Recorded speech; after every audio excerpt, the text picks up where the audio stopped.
Chapter 5 Oscillation, question number 13. A simple pendulum performs SHM of period 4 seconds. How much time after crossing the mean position will the displacement of the bob be 1/3 of its amplitude? So इस question में जो available है ये है हमारा simple pendulum, and इस simple pendulum की अगर हम बात करें तो इसका टाइम पीरियड देकर के रखा है SHM ऑफ पीरियड 4 सेकेंड, यानी टाइम पीरियड उसका 4 सेकेंड हो गया. And they are asking how much time after, कितने टाइम के बाद जब वो मीन पोजीशन से निकला है, जब वो मीन पोजीशन से निकला है तो कितने टाइम के बाद उसकी डिस्प्लेसमेंट जो है वो होनी चाहिए 1/3 ऑफ इट्स एम्पलीट्यूड. सो सबसे अच्छी और इंपॉर्टेंट बात है कि जो ये हमारा सिस्टम है दैट इज सिंपल पेंडुलम, ये एसएचएम परफॉर्म कर रहा है. सो एसएचएम के मोशन की जो डिस्प्लेसमेंट होती है, एसएचएम मोशन में जो डिस्प्लेसमेंट होती है that is given by x is equal to a sin omega t plus phi. ठीक है, जनरल इक्वेशन क्या होता है डिस्प्लेसमेंट का for particle performing SHM, x equal to a sin omega t plus phi. इस equation में अच्छी बात तो ये है कि हमें तो जरूरत है टाइम पीरियड, एक्चुअली हमें जरूरत है, हमें पता करना है टाइम, ऐसा कौन सा टाइम है जब आपका जो डिस्प्लेसमेंट है वो कितना होना चाहिए 1/3 ऑफ इट्स एम्पलीट्यूड, यानी कि जो x की वैल्यू है वो कितनी होनी चाहिए a/3. x की वैल्यू क्या होनी चाहिए a/3. ऐसा कौन सा पोजीशन होगा जहां पे एक्चुअली कितने टाइम के बाद x की वैल्यू क्या बनेगी आपकी a/3 बनेगी.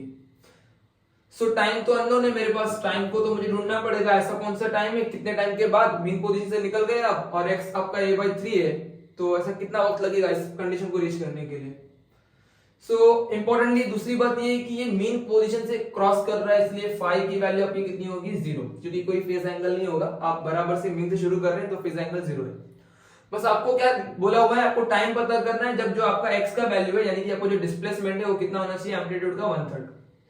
सो ये दो बातें हमको गिवन है, ये दोनों बातें हमको गिवन है. x की वैल्यू a/3 होगी, ये टाइम तो पता करना है, एंड टाइम पीरियड पता है हमको, कितना टाइम पीरियड गिवन है हमको 4 सेकेंड.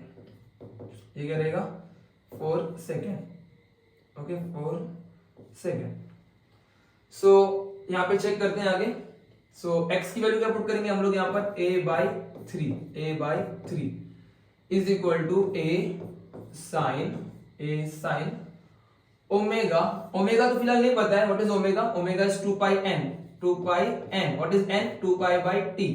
n की वैल्यू क्या डाल दोगे आप 1/t, तो 2π/t इनटू t. फाई की वैल्यू कितनी आ रही है यहाँ पर 0 आ रही है, क्योंकि हमारे पास फेज एंगल नहीं है, हम से शुरू कर रहे थे. सो बेस्ड ऑन दैट अब यहाँ पे सिंपली ए कैंसिल हो जाएगा, चलेगा.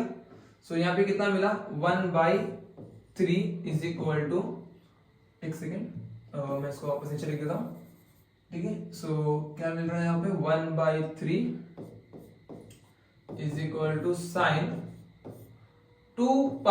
t की वैल्यू है ना हमारे पास, टाइम पीरियड क्वेश्चन में बोला टाइम पीरियड 4 सेकंड का है, तो उसकी वैल्यू डाल देते हैं इनटू टाइम.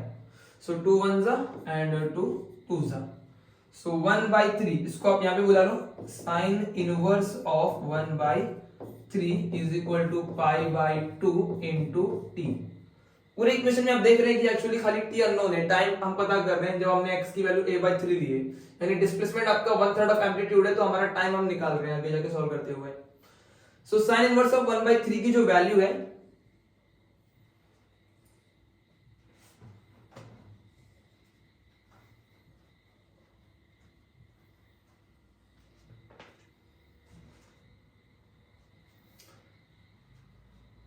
तो आपको इसकी वैल्यू मिलेगी, पहले एक्चुअली साइन इनवर्स ऊपर ले लेता हूं मैं. 1/3 का आंसर आएगा 0.333 is equal to π/2 into t.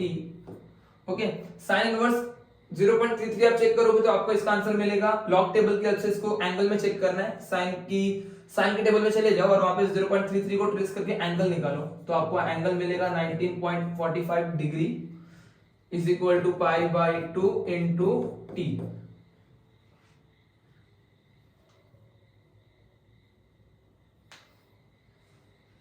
So actually आपको जो डिग्री का आंसर मिला है आपको उसमें नहीं रखना है, इसका जो आंसर हम यूज करते हैं वो सब रेडियन में चलता है पूरा का पूरा. सो इनटू π/180 ले लो आप. सो इस डिग्री को किसमें कन्वर्ट कर लेंगे हम लोग, यहाँ पे रेडियन में कन्वर्ट कर लेंगे. ठीक है। सो 19.45 इंटू पाई अपॉन 180, इसको यहां रखता हूं मैं, एंड इस पाई को नीचे बुला लो, इंटू पाई को नीचे बुला लो, इस 2 को क्रॉस कर लो, इसको यहाँ पे क्रॉस कर लो, इज इक्वल टू आपको किसकी वैल्यू मिलेगी, टी की वैल्यू मिलेगी। सो सिंपली इस पाई को क्या करें, यहाँ पे कैंसिल करें, 2 1 जा 2 कितना जाएगा, 90 जा। So 19.45 by 90 is your time, t is equal to 0.2161 second, 0.2161 second. So इस तरीके से हमने यहाँ पे वो टाइम पता किया जितने पर आपका डिस्प्लेसमेंट जो था x जो था दैट वाज a/3, यानी कि एम्पलीट्यूड का 1/3, दैट इज 0.2163 सेकेंड। लास्ट में आप कमेंट लिखोगे।